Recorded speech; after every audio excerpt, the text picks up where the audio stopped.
Everybody, here's a live look at Red Wing. I was just saying it kind of looks chilly out there. You know, I agree. And then Jared said it's crisp.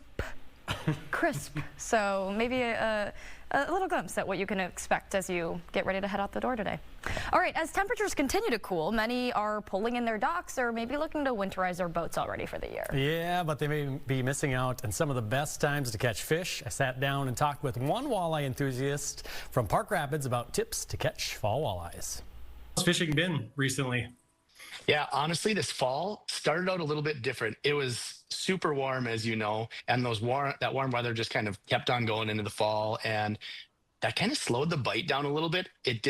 Fall bite really didn't start kicking in until more recently. Now we've got that kind of cold snap, and for most of the year, cold fronts are the death of fishing often, but in the fall, for whatever reason, when you get some of those cold snaps, it can really just fire the fish up. And so that's what I've been seeing over the last little stretch.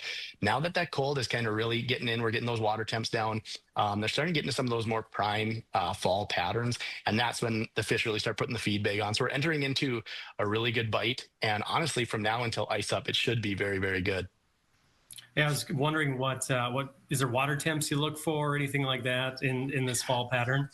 Yeah, I say for my general rule of thumb is once things start getting into the 50s for me, that's when it really starts going. But again, what I like to see is that kind of consistent drop in those water temps. You know, when it gets to that first big spike down, that's when I see some of my best fishing really start to kick in. And anyone that's maybe wanting to go out and chase some walleyes here this fall, are there any baits that you recommend or any places to look for the fish out on the lake?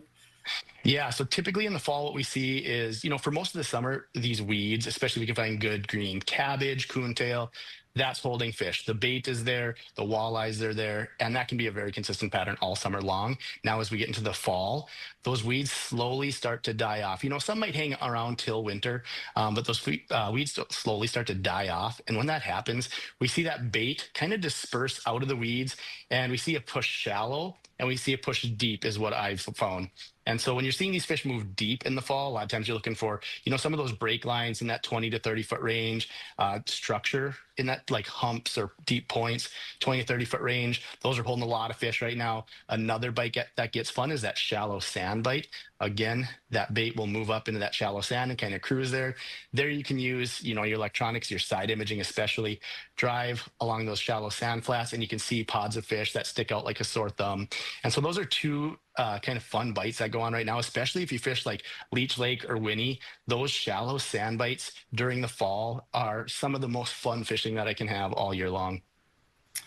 Maybe touching on that shallow bite, some viewers may already put the boat away, or maybe they only fish from shore. Do you have any recommendations? Can they still find these fish, you know, going to that local pier, you know, what they should be casting? If you have like a local pier, what I would say, if you're going to be going out, look for weeds or cover of any kind, maybe wood. If you can see that, cast near there, there's always fish around any sort of cover. And then the other thing I'm going to say is use live bait.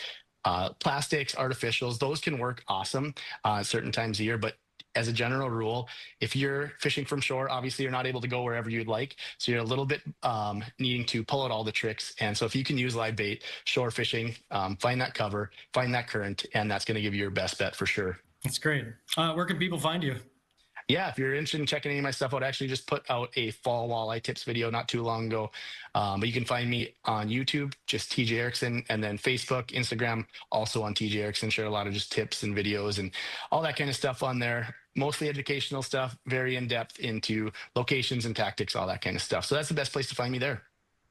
It was really fun to sit down and talk with him. He also mentioned that, you know, shore fishermen, if you already put the boat away or maybe you only fish from shore, finding the river current's really good for this time of year as well. Yeah. I don't know why. I just feel like I can trust TJ with my entire life. I feel like he knew everything he was talking about. He's got some great videos. He just put one out. If you're a crappie fisherman, he just put one of those out too. So yeah, it was nice sitting down to talk with him. Yeah, it was also really cool to see. I know we were talking about this a little bit too. The technology, I guess, in all of it. I didn't realize there's some it was pretty neat stuff. He did some fun editing, and thank you, TJ, for letting me use your video there. Just going to show what was going on. Yeah, so. Really cool stuff.